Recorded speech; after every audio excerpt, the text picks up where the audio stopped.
وما النصر إلا من عند الله.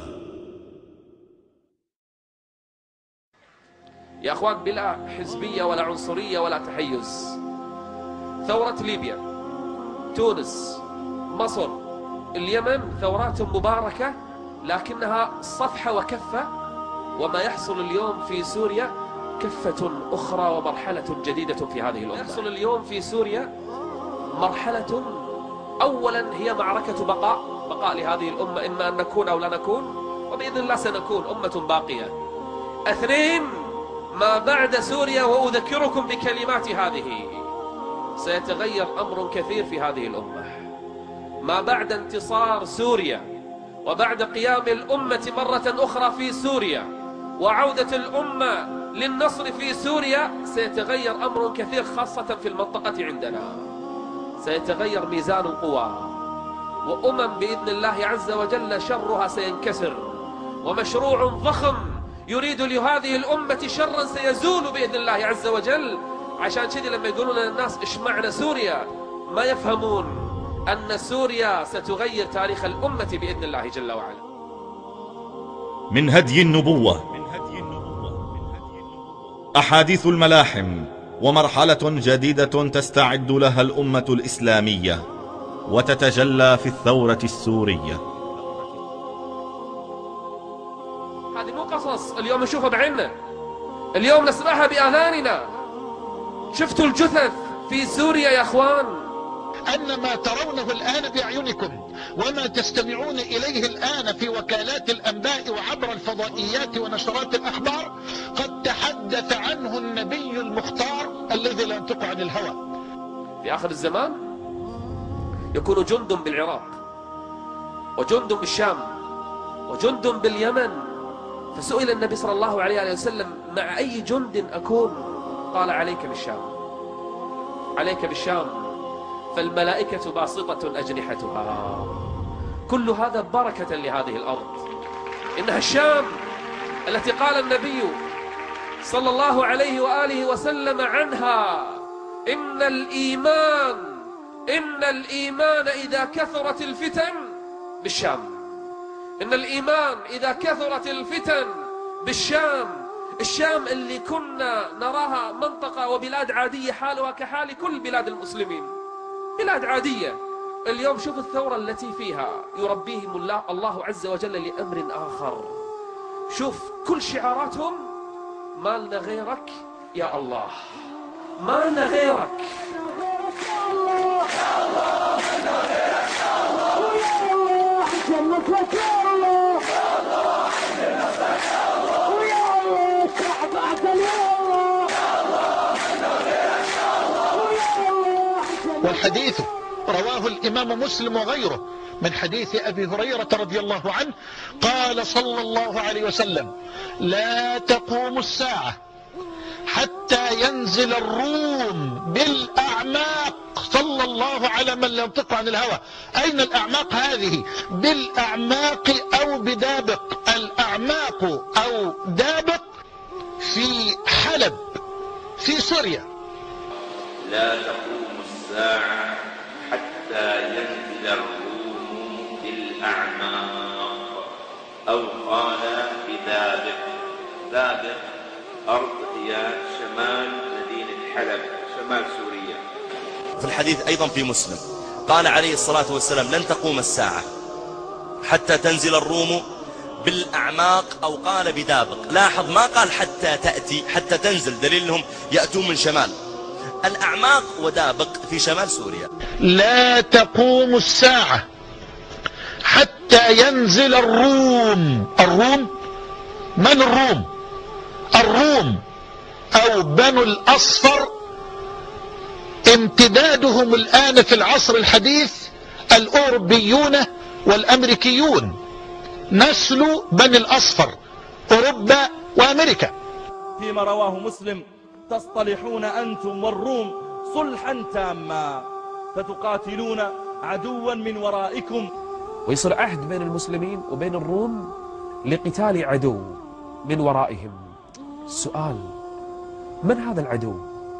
الكل يجمع، ولتسمعها القنوات وسمعتها مرارا، كل السوريين يجمعون أن من يقاتلنا بعض منهم يتكلمون باللغة الفارسية. إيران، وراءها روسيا، الصين، ما يسمى بحزب الشيطان في لبنان، جيش المهدي، مقتدى الصدر، فيلق بدر. كل هذه الأمم تداعت على الأطفال والنساء. يا أمة الإسلام، إيران الآن تقاتل بكل صراحة، بجنودها، بسلاحها، بخبراتها، بأذنابها في الخليج يقاتلوننا. قال تتحالفون أنتم والروم حلفا تاما، يكون بينكم وبين الروم حلف. قال فتغزون عدوا من ورائكم، أنتم والروم يكون بينكم حلف، يعني الأمريكان، البريطانيين، الأوروبيين، يكون بينكم حلف، فتغزون عدوا من ورائكم. قال فتنصرون. يبدأ المؤشر وتبدأ علامات الساعة الكبرى بالظهور، وكأن المسبحة قد انقطعت وبدأت الخرزات تتساقط. فيغدر الروم بعد النصر، يغدرون بالمسلمين كعادتهم، ينكثون العهد. قال فإذا نصرتم رفع رجل من الروم الصليب وقال غلب الصليب. قال فيثور إليه مسلم ويقول كذبت بل الله غلب، ثم يأخذ الصليب ويكسره. فيثور النصارى إلى المسلم فيقتلونه، ويثور المسلمون إلى من قتلوا صاحبهم فيقتلونهم. قال فيتواعدون للملحمة، يتواعدون للحرب العظيمة. ملحمة من كثر ما يكون على الأرض من لحم تجري عليه الخيل والأرجل. قال عليه الصلاة والسلام فتأتي الروم تحت 80 راية، تأتي الروم تحت 80 راية، إما 80 دولة 80 كتيبة، تحت كل راية 12,000 فيلتقون. فيقول عليه الصلاة والسلام إن الروم يجتمعون ويأتون وينزلون في أوائل يعني البلاد العربية، في أوائل سوريا، يبدأون بقتال المسلمين وتبدأ الملحمة الكبرى. فيقتلهم المسلمون. رواه مسلم. لكن هذه المرة عزة المؤمنين وإيمانهم بربهم يجعلهم ينتصرون. قال فيخرج عليهم جيش من المدينة. المقصود بالمدينة دمشق بإجماع الشراح، ليس المدينة النبوية. المدينة النبوية في ذلك الوقت تكون يعني خرابا كما جاء في الحديث، خلاص ما فيها أحد. قال فيخرج عليهم جيش من المدينة من خيار أهل الأرض يومئذ. قال فيلتقون. وهذا يعني إما ابتداء في الغوطة التي هي شرقي دمشق، وإما في دابق. عن أبي الدرداء رضي الله عنه أن رسول الله صلى الله عليه وسلم قال إسقاط المسلمين يوم الملحمة بالغوطة إلى جانب مدينة يقال لها دمشق من خير مدائن الشام. قال عليه الصلاة والسلام يوم الملحمة الكبرى، يوم الملحمة الكبرى فسطاط المسلمين، يعني اجتماع المسلمين وقيامهم. فسطاط المسلمين في أرض يقال لها الغوطة، والغوطة هي الأرض التي فيها ريف وبساتين. قال فسطاط المسلمين في أرض يقال لها الغوطة فيها مدينة يقال لها دمشق خير منازل المؤمنين يومئذ. رواه أبو داود.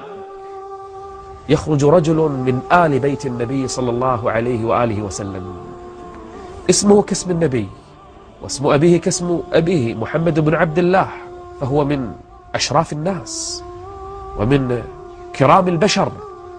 يصلحه الله عز وجل فجأة وقد امتلأت الأرض جورا وظلما. يبايع هذا الرجل، يدفعه الناس دفعا ليبايع بين الركن والمقام عند الكعبة، يبايع المؤمنين على الجهاد في سبيل الله والقتال لنصرة هذا الدين. اللي يدلك أن المعركة عظيمة قوله فيهزم ثلث، يفر من هل هم خيار أهل الأرض، يفر ثلث. قال فيهزم ثلث لا يتوب الله عليهم أبدا.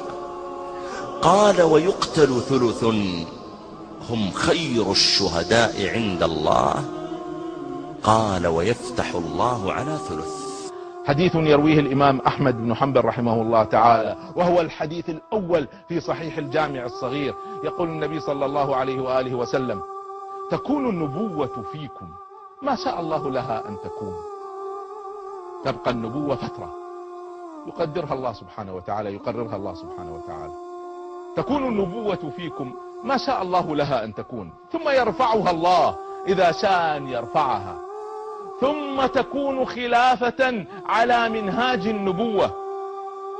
وجاءت فترة الخلافة الراشدة فتكون فيكم ما شاء الله لها أن تكون، ثم يرفعها الله إذا شاء أن يرفعها، ثم يكون ملكا عاضا.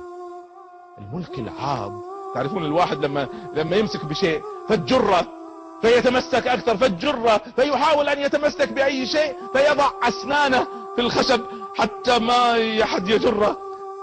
هذا الملك العاض، هذا تعريف الملك العاض. دولة أموية، دولة عباسية، دولة عثمانية، تظل قرون طويلة. شوفوا وصف النبي صلى الله عليه وسلم للمستقبل. ثم بعد الخلافة الراشدة ثم يكون ملكا عاضا، فيكون فيكم ما شاء الله له أن يكون، ثم يرفعه الله إذا شاء أن يرفعه. ماذا بعد الملك العاض؟ يقول صلى الله عليه وآله وسلم: ثم يكون ملكا جبريا. الجبر هو القوة، تعرفون الجبر القوة. إذن حكم يحكم بالقوة، يحكم بالأمن، يحكم بالعسكر، بالمباحث، بالمخابرات، رأيناها ونراها.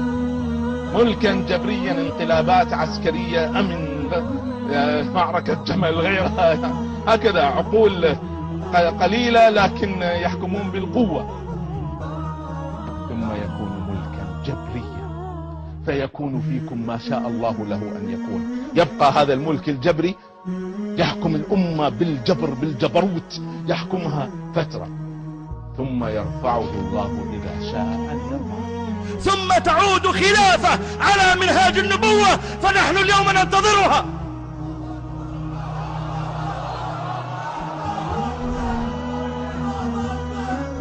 أقسم بالله أنها قادمة، أقسم بالله لكأني أنظر إليها بعيني الآن.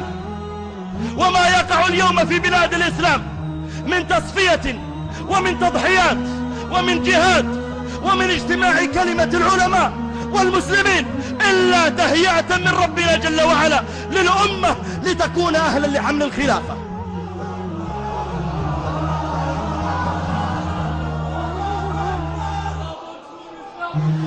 أخيرا، إن كانت هذه الأحداث التي نعيشها اليوم هي التحضير الفعلي للملحمة الكبرى، فأنصح السوريين قبل غيرهم بالعودة إلى بلدهم الأم سوريا للمشاركة بهذا الشرف العظيم، لأن أهل مكة أدرى بشعابها، وشباب سوريا أولى بحمايتها. وأنصحكم بأن لا تكونوا من الثلث الفار الذين لا يتوب الله عليهم أبدا، فالله خير حافظا وهو أرحم الراحمين.